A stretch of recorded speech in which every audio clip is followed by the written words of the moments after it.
Olá, queridos, muito boa noite a todos. Que bom poder estar com você em mais uma noite de Quartas de Vida. Todas as quartas-feiras à noite nós estamos aqui no canal do YouTube para trazer uma palavra de inspiração e motivação ao teu coração. Amém? Então aproveita, não retém isso apenas para si. Compartilha com o maior número de pessoas possível. Se tiver alguém aí fisicamente pertinho de você, chama para junto. Caso ela não esteja aí, talvez ao seu alcance, você pode alcançá-la através de uma mensagem, através de compartilhar esse link com os teus amigos, com os teus familiares. Amém? Aproveita, se você está aqui em nosso canal pela primeira vez, nos segue.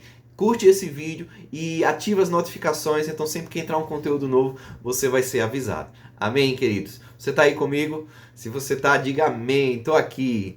Glória a Deus. Queridos, a mensagem que eu tenho para trazer para você sobre essa noite é sobre propósito. Deus tem um propósito na tua vida e Ele quer não apenas restaurar a tua vida, mas te colocar numa posição em que você vai poder ser instrumento dele para restaurar também outras vidas. Ou seja, Deus deseja te restaurar para restaurar. Existe um propósito a ser cumprido. E nós vamos ver isso aqui na palavra do Senhor em uma mensagem específica que traz para nós essa realidade. Quero convidar você a abrir comigo a palavra do Senhor lá no Evangelho segundo escreveu Mateus, capítulo 5. Nós vamos ler o versículo 14, 15 e 16. Amém? Diz assim a palavra do Senhor. Mateus 5, 14.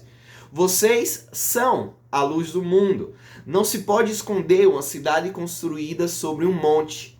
E também ninguém acende uma candeia e a coloca debaixo de uma vasilha. Ao contrário, coloca-a num lugar apropriado e assim ilumina a todos que estão na casa. Assim, brilha a luz de vocês diante dos homens, para que vejam as suas obras e glorifiquem ao Pai de vocês que está nos céus. Amém, queridos? Então nós vemos aqui a importância, principalmente no versículo 16, através das nossas boas obras, nós glorificarmos ao nosso Deus, nós glorificarmos ao nosso Pai. Então, o propósito de Deus na minha e na sua vida é que eu e você nós possamos ser instrumentos para a glória dele, através das nossas atitudes, através da nossa conduta, através das nossas boas obras. E aqui o exemplo que Cristo traz para nós é que assim brilhe a luz de vocês. Só que ao iniciar essa abordagem que eu e você nós somos chamados a brilhar, Jesus nos revela a nossa identidade.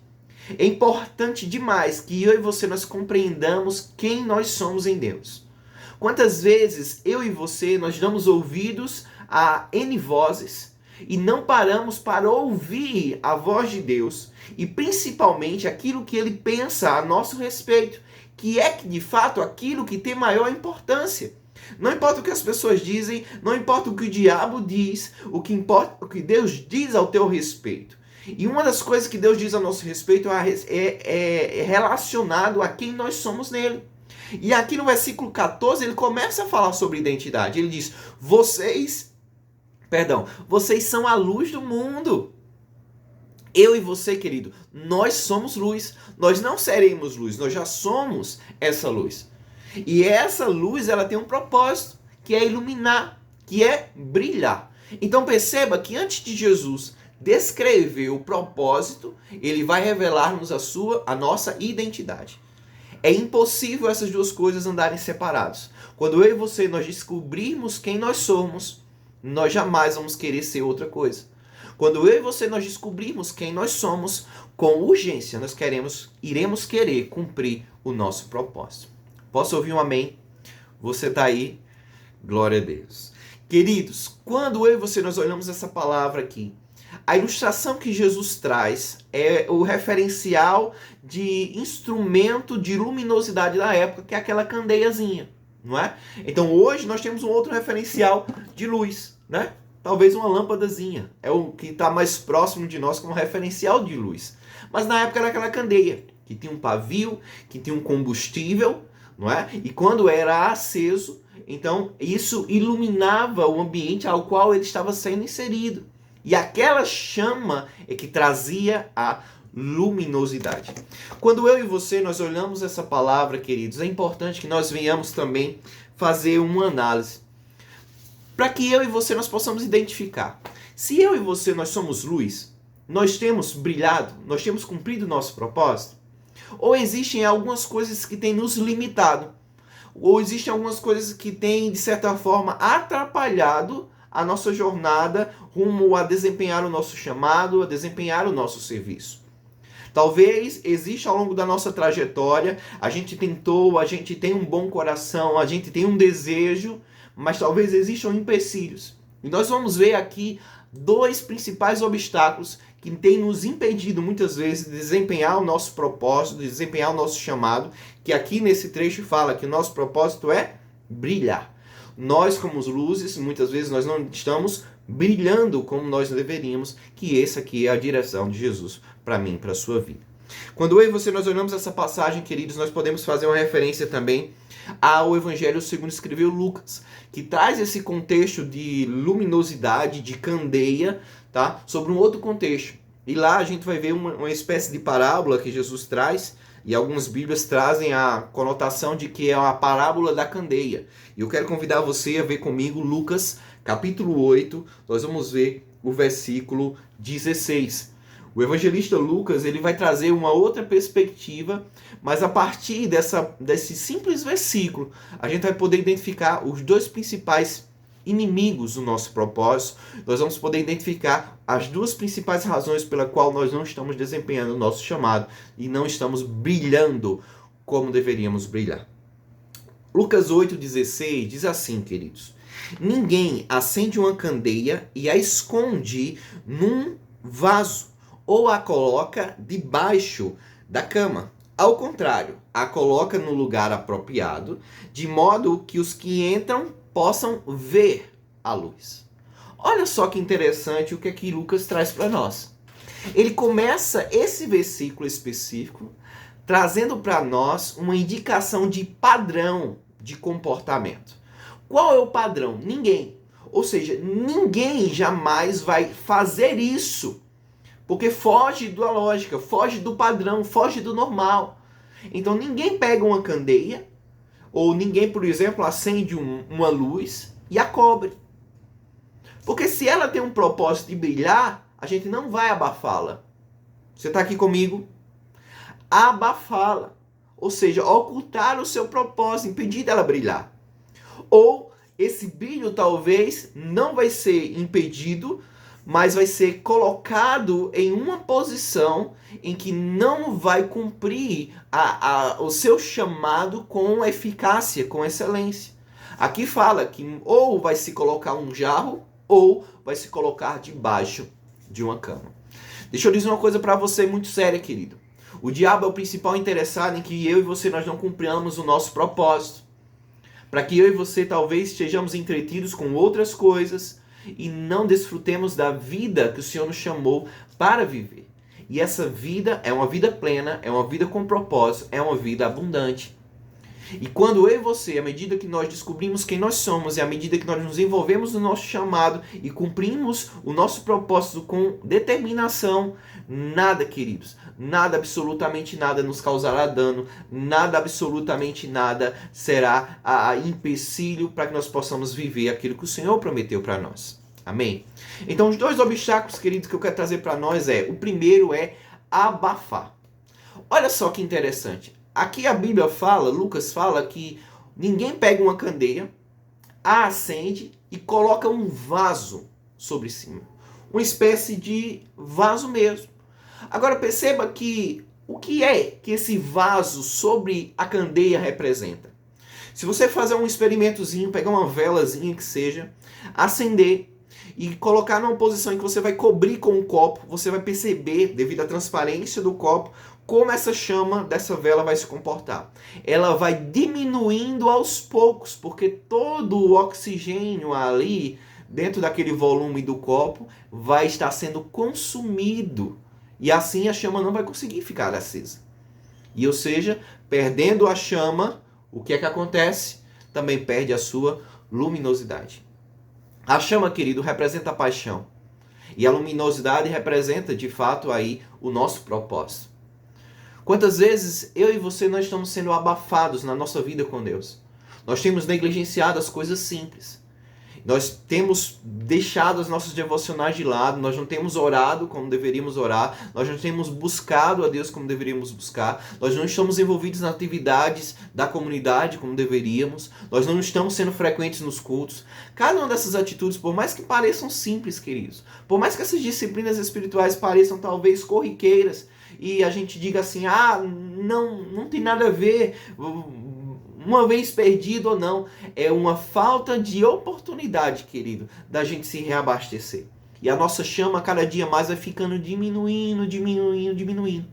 Perceba que quando eu e você nós não estamos bem, a primeira coisa que acontece, ou não estamos bem espiritualmente, ou não estamos bem emocionalmente, a primeira coisa que a gente quer fazer é se isolar. A gente não quer ter contato, a gente não quer ter comunhão, tempo de mesa para nós e nem se fala. Muitas vezes a gente rejeita qualquer atividade, a gente não quer se envolver, a gente não quer ir nos cultos. E isso é um sinal de alerta para mim e para você. Sinal de que a nossa chama está apagando, a nossa paixão está indo embora. Então é como um carro que ela entra na reserva, ele avisa, olhe, esse sinal de alerta é que você precisa procurar um posto o mais rápido possível. Ou seja, há um indício de que se você não tomar a devida precaução, a um determinado momento você vai parar. Talvez Deus te trouxe aqui essa noite para ouvir essa palavra. Ei, o sinal de alerta foi despertado, o sinal de alerta foi avisado para que você se reabasteça o mais rápido possível. Assim como eu e você, nós nos alimentamos todo dia, nós precisamos nos alimentar também espiritualmente todo dia. Nós precisamos nos expor à palavra de Deus com mais intensidade. Os dias, queridos, os dias são maus. Os dias querem cada dia mais nos distanciar de Deus. E eu e você, nós precisamos resistir ao diabo e ele vai fugir de nós. Eu e você, nós precisamos permanecer firmes nessa rocha e nada, absolutamente nada irá nos abalar. Por isso, querido, busque a Deus. Não permita que a sua chama seja abafada. Perceba que quando a gente fala sobre abafar, ainda no primeiro ponto, existe algo que está abafando essa luz. Existe algo que está cobrindo e impedindo essa luz da candeia brilhar. E é um vaso. O vaso na Bíblia é tipificado como um instrumento em que carrega algo de valor. Vasos cheios sempre vão carregar algo de precioso, como um óleo, como um unguento, como um perfume. Então sempre há algo de valor dentro de um vaso, biblicamente falando. Agora perceba que um vaso só vai cobrir uma candeia se não há nenhum conteúdo nele, se ele está vazio. E o vaso aqui representa tudo aquilo que vai estar assassinando as chamas. Em alguns momentos você vai ver que eu e você, nós somos comparados a um vaso na Bíblia. E vasos vazios são assassinos de chamas. Talvez existam pessoas que talvez aparentemente são cristãs. Talvez existam pessoas perto de você que talvez são sinceras. Talvez amam a Deus. Mas talvez você tenha permitido que esses vasos, ao invés de serem cheios, permanecerem cheios, cumprindo o seu propósito, às vezes você tem permitido que esses vasos lhe abafem no seu chamado, lhe abafem destruindo quem você é em Deus. E alterando a sua identidade, você não vai cumprir o seu propósito com excelência. E aí, queridos? Você tem identificado, tem alguém talvez perto do seu ciclo de amizade que talvez não tenha percebido que tem assassinado a tua chama? É hora de você despertar, é hora de você se levantar e dizer: nada, absolutamente nada vai me tirar do propósito de Deus. Nada vai me afastar da tua presença e nada vai fazer com que eu venha deixar de cumprir o propósito dele na minha vida. Amém? Talvez você tenha identificado talvez que você não tem sido cheio. E talvez você tenha abafado o chamado de outras pessoas. É hora de despertar. É hora de voltar a ser chama. Amém? E assim nós possamos ativar uns aos outros. Nós possamos estimular a intensidade dessa chama de cada um dos outros. Porque à medida que várias chamas estão juntas, o brilho ainda é maior. E essa é a importância da comunhão. Essa é a importância de nós nos identificarmos cada vez mais com a importância da vida em comunidade. Amém, queridos? Mas interessante é que Lucas fala aqui que uma outra forma não é abafar, a outra forma é esconder-se. Esse esconder-se aqui está relacionado à posição, querido. Talvez você está ocupando uma posição que Deus não te chamou para estar. Talvez você está num lugar que Deus não te chamou para estar. Talvez onde você está, talvez tenha sido o obstáculo, querido, para você desempenhar o teu chamado com excelência. É hora urgente de você procurar o teu líder, de procurar o teu discipulador, procurar o teu pastor e dizer: ei, pastor, me ajude aqui, eu preciso de um direcionamento. Aquilo que eu estou fazendo é correto?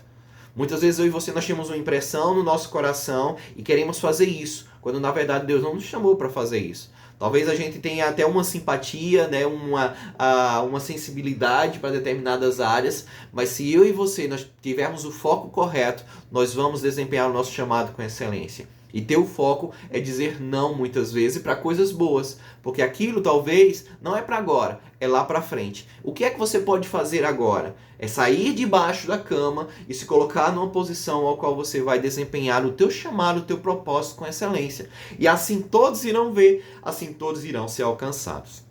Amém, queridos? É essa palavra que eu queria trazer para você nessa noite. Eu não sei como é que ela soou. Eu não sei de que forma o Espírito Santo trouxe a você a necessidade dessa palavra nessa noite. Mas uma coisa eu tenho certeza, que essa palavra pode despertar muitos corações, a começar do seu.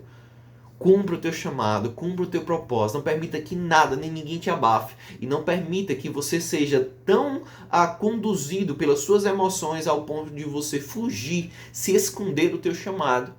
Você precisa reposicionar-se o mais imediato possível. Amém, queridos? E eu quero orar por você nesse instante. Você pode fechar os seus olhos? Amém? Vamos orar juntos. Pai, nesse momento, eu quero orar por cada irmão meu, cada irmã minha que me acompanha nesse instante. O Senhor nos chamou, Senhor Deus, para brilhar essa luz. E que essa luz, Senhor Deus, ó Pai, não seja apagada, não seja abafada por nada, mas que também, Senhor Deus, ó Pai, nós possamos estar no lugar que o Senhor nos chamou para estar, cumprindo o nosso chamado com excelência, não para que venhamos nos engrandecer, porque sabemos que esse brilho que nós carregamos vem do Senhor. E assim, Senhor, queremos cumprir o Teu chamado, queremos glorificar o nome de Deus em tudo aquilo que nós viemos fazer. Porque sabemos, Senhor, que existe, Senhor Deus, um mundo, Pai, que jaz em trevas. Existe um mundo, Senhor Deus, ó Pai, que deseja ver a luz do Evangelho, Senhor Deus, alcançando, iluminando cada coração. Por isso nos usa, Senhor. Ó Deus, queremos deixar de lado todo mimimi, queremos deixar de lado toda competição, toda a aparência, e queremos, Senhor Deus, fazer com que o Teu nome seja glorificado. Assim como João Batista declarou, que assim seja, Senhor. Importa que o Senhor cresça e que a gente diminua, que o nosso eu diminua, que a nossa autossuficiência diminua e que nós possamos, Senhor, ó Deus, nos colocar, Senhor, ó Deus, à Tua disposição para trazer, Senhor, ó Pai, luz e que essas pessoas possam Te conhecer, Senhor, no nome de Jesus. Amém. Amém, queridos. Que a tua vida, que a tua casa seja ricamente abençoada. Eu não sei se você talvez tenha algum pedido de oração aí. Talvez seja por cura, talvez seja por provisão financeira, talvez seja restauração no teu lar, talvez seja com os teus filhos, com o teu cônjuge. Eu creio. E nesse instante eu declaro uma palavra de vida, alcançando você, alcançando a tua casa. Eu repreendo todo o mal e declaro a bênção do Senhor estabelecida sobre a tua vida, sobre o teu lar. Eu declaro a mente de Cristo agora, tornando cativo todo pensamento em obediência a Cristo e que você desfrute daquilo que o Senhor te chamou para viver. Uma vida plena, uma vida abundante. Amém, queridos? Que a sua noite seja ainda mais abençoada. Se essa palavra trouxe algum sentido para você, se ela foi significativa, então não fica apenas com ela. Então compartilha com o maior número de pessoas possível, no nome de Jesus. Amém? Bom, paz. Senhor abençoe. Até mais.